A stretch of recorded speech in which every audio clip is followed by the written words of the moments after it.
Podcast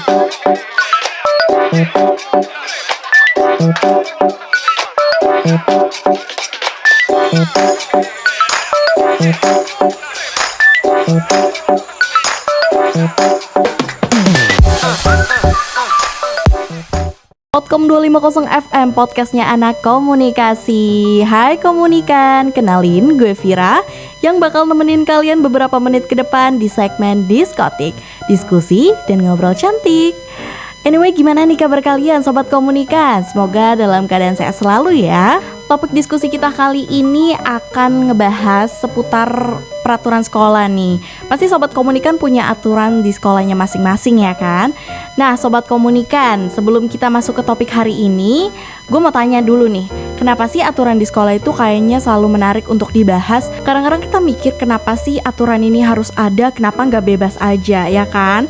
Tapi tunggu dulu sobat komunikan, percaya deh pasti di balik itu semua ada manfaat yang bisa kita ambil dan pastinya bakal berguna banget untuk kehidupan kita di kedepannya. So, kali ini kita akan membahas beberapa peraturan sekolah serupa bareng narasumber kece kita yang dari tadi udah nungguin nih sobat komunikan.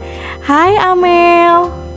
Hai semuanya, kenalin gue Amelia, gue biasa dipanggil Amel. Gimana nih kabar lo nih Mel? Tadi macet gak kesini? Kabar gue baik-baik aja sih dan lumayan macet juga ya kemari. Alhamdulillah ya say. By the way lo lagi lanjut kuliah lagi ya? Iya, sekarang gue lagi kuliah dan lagi semester 4. Nah kesibukan lo di semester 4 nih gimana sih? Apakah banyak tugas kah atau yang lain mungkin? Akhir-akhir ini gue lagi banyak tugas kelompok dan lagi nyari info tentang seputar magang sih. Dan karena awalnya gue milih kuliah karena gue pengen nambah ilmu dan nambah wawasan gue biar lebih luas lagi. Itu aja sih paling kegiatan gue. Wah lumayan sibuk juga ya Mel. Semangat deh lo, semoga lancar-lancar ya.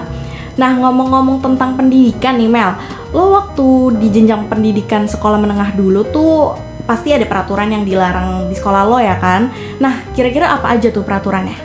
Kalau ngomongin tentang peraturan sih banyak ya di sekolah gue dulu. Yang paling dilarang itu ciput, karena kan sekolah gue itu Islami dan mayoritas banyak perempuannya ya. Jadi yang perempuannya tuh wajib pakai jilbab dan ciput. Di sekolah Islam itu emang apa ya, diwajibkan gitu ya, di strict gitu peraturan terkait ciput ini. Karena kita sebagai perempuan harus menutup aurat. Selain itu peraturan ini kayak apa ya, oke banget gak sih, karena sesuai ajaran agama juga ya kan. Nah ada gak sih peraturan paling aneh yang dibuat sekolah lo yang bikin lo bertanya-tanya gitu? Ada Fir, jadi di sekolah gue dulu itu ada yang namanya rajin skincare dan buat sunscreen. Apalagi sunscreen itu kan penting ya buat kulit kita karena kita udah panas-panasan di sana sampai kucel. Oh iya sih, benar banget. Tapi jujur gue shock sih dengernya, karena di sekolah gue sendiri dulu tuh dihimbau banget untuk menggunakan sunscreen. Apalagi yang menghimbau itu langsung dari wakil kepala sekolahnya yang kebetulan perempuan gitu. Jadi mungkin dia lebih aware ya, tapi dia langsung menghimbau gitu loh kepada murid-muridnya. Apalagi murid-murid yang sering beraktivitas di bawah sinar matahari langsung. Jadi jujur aja gue shock sih denger peraturan sekolah lo yang melarang sunscreen ini. Iya, makanya gue sebel banget Fir. Ada kali kayak 2 atau 3 barang gue yang kena razia di sana dan sampai lulus pun gak dibalikin. Menurut gue juga produk skincare terutama si sunscreen ini tuh nggak ada hubungannya dengan prestasi kita ya gak sih? Lagi pula kan kita nggak bakalan reapply sunscreen tuh 2 jam sekali, walaupun emang diwajibkan 2 jam sekali. Cuman kan kita tahu waktu juga ya, sebagai murid kita nggak mungkin mengganggu jam pelajaran gitu. Jadi ya kita pintar-pintar aja, mungkin di jam istirahat kita baru reapply gitu kan. Dan intinya tuh nggak melenceng dari ala kadarnya anak SMA gitu, anak sekolah, nggak terlalu minor dan ya gitu. Menurut gue sih harusnya fine-fine aja ya. Iya, bener banget. Dan juga sunscreen itu kan penting banget ya buat kulit kita biar terhindar dari sinar UV dan radikal bebas. Betul banget Mel, dan itu tandanya kita juga udah teredukasi dong ya. Tentunya mungkin kalau dibilang centil atau genit, enggak ya menurut gue, tapi lebih tepatnya mereka peduli dengan kesehatan diri sendiri, karena merawat diri itu kan salah satu bentuk self love ya. Nah bener banget Fir, dan skincare itu kan bukan bagian dari self-harm ya, apalagi merugikan banyak orang lainnya kayak narkoba dan rokok. Dan kalau kita bandingin dengan zaman dulu nih ya, let's say era SMA kalian tahun 80-90 ya, pasti beda juga lah alamnya, nggak bisa kita compare gitu. Beda segala hal, beda-beda aspek gitu. Jadi ya udah zaman sekarang, zaman dulu, jadi nggak bisa di-compare. Dan dulu tingkat awareness-nya juga pasti paling masih rendah ya, karena sekarang aja masih rendah gitu terkait sunscreen ini gitu. Dan perlu diingetin lagi nih buat para sobat komunikasi yang masih sekolah, kalau kalian lagi replay sunscreen itu jangan lama-lama di kamar mandi, dan cukup bawa hal yang esensial aja karena bisa mengganggu jam pelajaran sedang berlangsung. Karena merawat diri sejak dini itu pasti akan terasa di kemudian hari. Yap, bener banget Mel. Gue setuju banget karena menjaga kebersihan sejak dini tuh manfaatnya pasti akan terasa di kemudian hari. Dan mungkin untuk para guru-guru dan OSIS nih ya, catatan agar lebih aware dan memahami hal ini saat melakukan razia skincare. Gitu. Iya benar banget Fir, dan selain itu di sekolah gue juga ada larangan gak boleh bawa handphone, bawa make up, dan kaos kaki pun harus di atas mata kaki. Dan kalau kita melanggar pasti bakal kena poin, dan lebih parahnya mungkin bisa aja di DO. Nah kalau itu sama, di sekolah gue juga dulu dilarang. Selama di sekolah dulu nih, lo pernah gak melanggar salah satu aturan di sekolah lo itu? Kan katanya aturan itu dibuat untuk dilanggar ya. Jadi gue pernah lah melanggar aturan itu. Kayak gue jarang pakai ciput dan diem-diem suka bawa handphone ke sekolah. Waduh, berani juga ya lo Mel. Nah kalau dikit-dikit gak apa-apa kali Fir. Nah kalau di sekolah lo gimana aturan-aturannya? Kalau gue di sekolah dulu tuh aturannya nggak boleh bawa make up. I mean make up yang kayak mau kemana, mau ngelenong gitu, enggak. Tapi yang make up natural kayak no make up lu masih fine aja. Cuman kalau yang make up menor buat kondangan no, nggak boleh gitu. Terus itu untuk perempuan. Dan kalau untuk laki-laki biasanya tuh rambut sama celana. Besok kan kalau celana anak-anak SMA, SMP tuh ada yang ngepres ya kan, itu kelihatan kayak aduh itu nggak bisa napas tuh kaki ya kelihatannya tuh.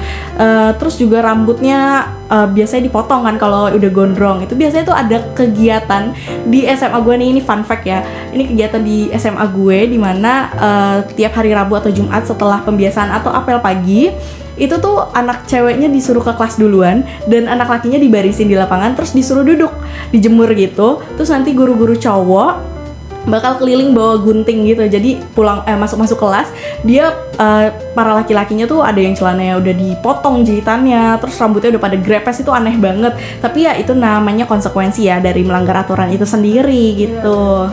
Benar sih, dan rambut itu juga merupakan salah satu hal yang mengganggu kita dalam belajar ya.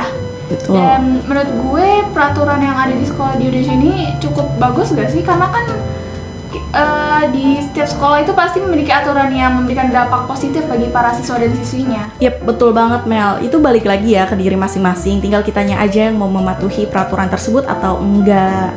Peraturan sekolah juga bukan tentang larangan, tetapi juga ada aturan dan kedisiplinan diri gitu, aturan keterlambatan dan juga aturan memakai seragam yang benar.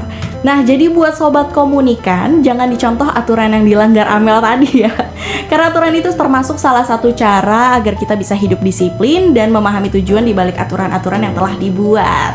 Iya, gue setuju banget tuh Fir. Jadi dengan adanya peraturan-peraturan yang ada di sekolah, kita tidak hanya mendisiplinkan diri, tapi juga belajar bertanggung jawab terhadap lingkungan dan juga kerjasama.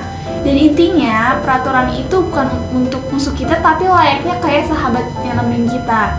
Jadi daripada dianggap beban, mending kita jalinan aja aturan itu. Nah, betul banget, gue setuju banget. Nah, sobat komunikan, ingat ya, aturan-aturan itu nggak selalu harus diikutin mentah-mentah. Jadi kalian punya suara buat speak up tentang aturan-aturan dari sekolah kalian itu. Jadi kalau kamu punya ide keren buat sekolah, jangan ragu buat disampaikan. Siapa tahu kamu jadi pahlawan di sekolah kamu, ya kan? So, mungkin sampai sini aja obrolan kita kali ini. Thank you buat Amel yang udah luangin waktunya untuk diskusi dan udah berbagi ceritanya juga nih, menarik banget ya kan Sobat Komunikan. Sekarang sambungin hari kalian dengan penuh semangat. Terima kasih buat Sobat Komunikan yang udah setia dengerin dari tadi. Pantengin terus Podkom, podcastnya Anak Komunikasi. Dan jangan lupa untuk follow akun sosial media kita di @officialpodcom agar kalian gak ketinggalan info menarik. So, last but not least, this is Anak Sekolah by Krisha. See you on the next episode. Bye-bye. Karena ku tak tertarik dengan kata rayuanmu. Saat matamu melirik, aku jadi suka padamu. Tiap kali kau bermanja, gemetar rasa di dada. Ingin ku bisikan cinta tapi hati ini malu jadinya. Engkau masih ada sekolah, satu SMA. Belum tepat waktu tuh begitu begini. Anak sekolah datang kembali 2 atau 3 tahun lagi. Oh yeah, yeah, yeah. Oh, yeah, yeah, yeah, yeah. Yeah, yeah. Bukan aku tak tertarik dengan kata rayuanmu. Saat matamu melirik, aku jadi suka padamu. Tiap kali kau bermanja, gemetar rasa di dada. Ingin ku bisikan cinta, tapi hati ini malu jadinya. Engkau masih anak